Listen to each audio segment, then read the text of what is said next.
I'd like to explain something important, so listen closely. In this series, I find it very convenient to use the term verb tenses to refer to all these different forms. However, technically, there are only two tenses, present tense and past tense. When we look at and talk about progressive forms and perfect forms, that's something called aspect. Tense can be with or without aspect. So if you study or talk to other people and come across these terms, progressive aspect, perfect aspect, don't be confused. They're just talking about verb forms. Now, as we talk about the future, we need the help of special verbs. Will and be going to fall into the category of modal verbs and semi-modal verbs. That's why will and be going to can be used to do so many different things. To refer to future states, actions, and events. To make plans. To express degrees of certainty. But there are more ways to refer to the future, and that's what we're going to talk about now. We will address progressive and perfect forms in the future. We will talk about future progressive and future perfect in the next lesson. But for right now, as we continue talking about the future, we'll only look at verb forms you already know. Okay, let's move on to this next set of examples. I'm going to tell you that Eric's birthday is coming up this month, in fact this week. And I know that he is going to celebrate his birthday with his family. In fact, his parents are coming for his birthday. They're not here yet, but they're coming. What is this? The present progressive. So here's another way we can talk about future plans, plans already made. Okay, so the parents are coming, and in fact, their flight arrives tomorrow morning. What do we have here? The simple present. Why? Flight refers to a plane, and planes operate on a schedule. When we're talking about an event that occurs according to an official schedule, that future event can be expressed using the simple present. The flight arrives at a certain time tomorrow. It also departs at a certain time tomorrow. So here are two more ways we can express the future. We can actually use present verb forms with a future meaning.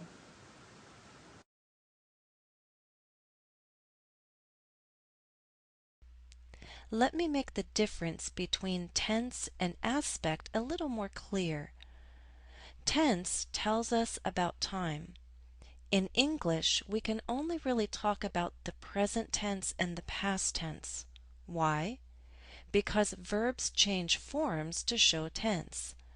Verbs have past tense forms, for example, he played, and present tense forms, for example, he plays. We added endings, we changed the forms to show past and present. We can't do this for the future. Instead, we use modals or semi-modals. Aspect can help us understand the nature of an action or an event. Aspect can combine with tense. In English, we have the progressive aspect and the perfect aspect. We can use either one alone, or we can use them together. Now, when we don't have progressive or perfect aspect, some people like to call that the simple aspect. I prefer to talk about the simple present and the simple past. I think it keeps things simple. Let's talk more about progressive and perfect aspect.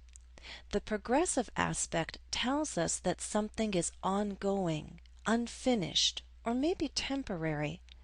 For example, I'm helping Eric promote the new. The perfect aspect helps make a connection between 2 points in time, an earlier one and a later one. For example, work on the canonical version has begun. So the act of beginning already took place. and the work continues to now. We can see some of it. Here's another example. When I met Eric, he had already begun to work on the new.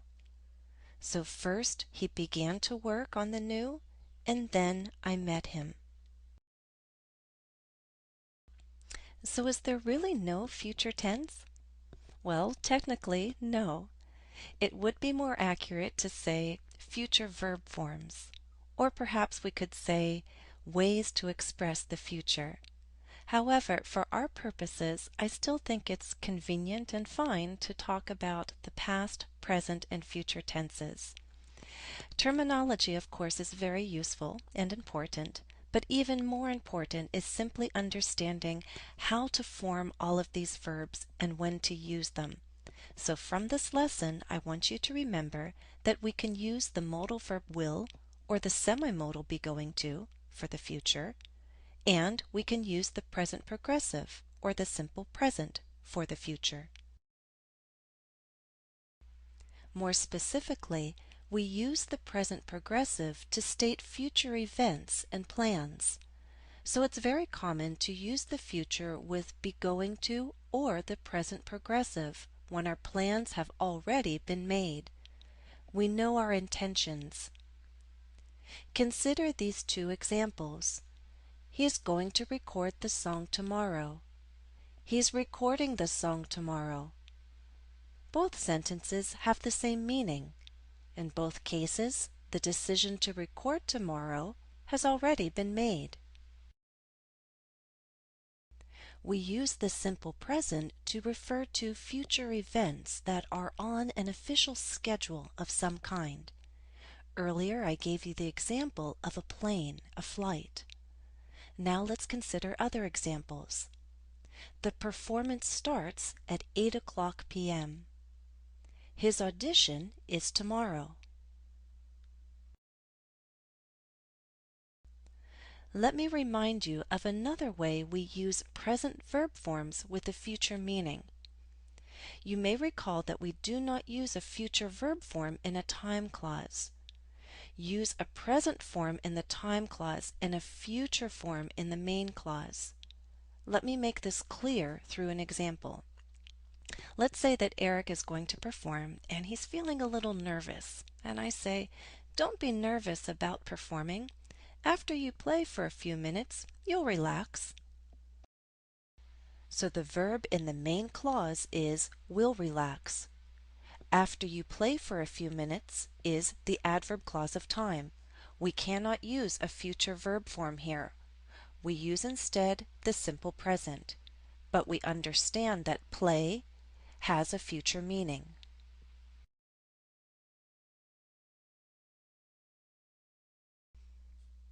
Let's do a quick check. Read these two sentences. Now think, which of these two sentences can become part of a larger statement? Which can combine with tonight at our dinner party?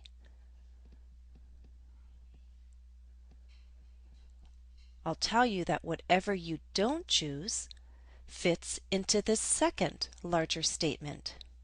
As soon as I'll give him the news. Can you make the match?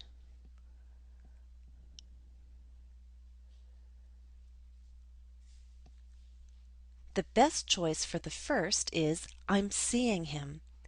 I'm seeing him tonight at our dinner party. That's something already known, already decided. In the second sentence, as soon as I see him, I'll give him the news.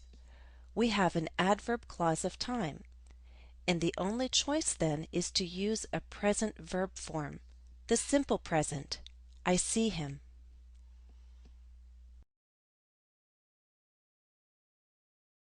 Let's try an exercise to practice all that we've learned about expressing the future. Practice.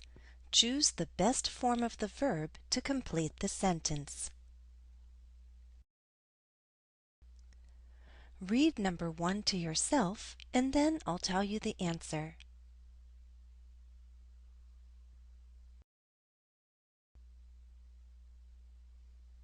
Answer. Oh no, the camera's going to fall over. Catch it. Here we use be going to because this is a prediction and it's based on evidence that we see right at this second. 2.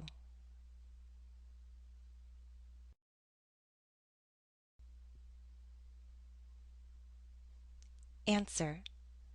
When we get together tonight, Eric is going to play his new song for us. When we get together tonight is an adverb clause of time, so we cannot use a future verb form. We use here the simple present.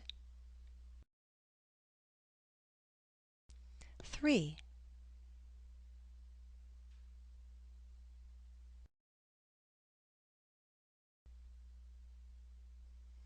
Answer. What are your plans for tonight? I don't know. Maybe I'll stay home and watch some TV.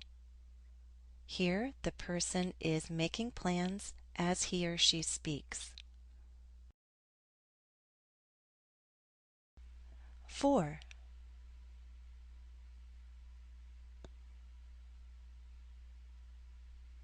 Answer.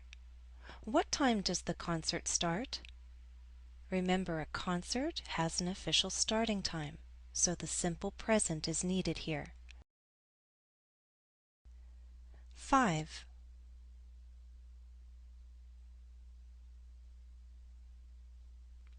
Answer. Are you going to stay much longer? No, I'm leaving in 5 minutes. Here, first of all, C is not a possibility because that's a past tense form. Also, A is the simple present, and we're not dealing with an official schedule. This is someone's personal decision. It's their plan to leave. 6.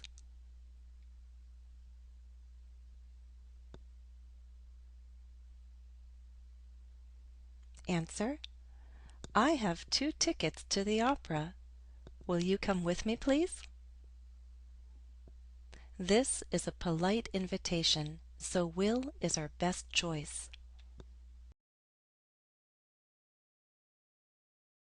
That's all for this lesson. I hope you'll join me again to learn more about verb tenses in English. Happy studies!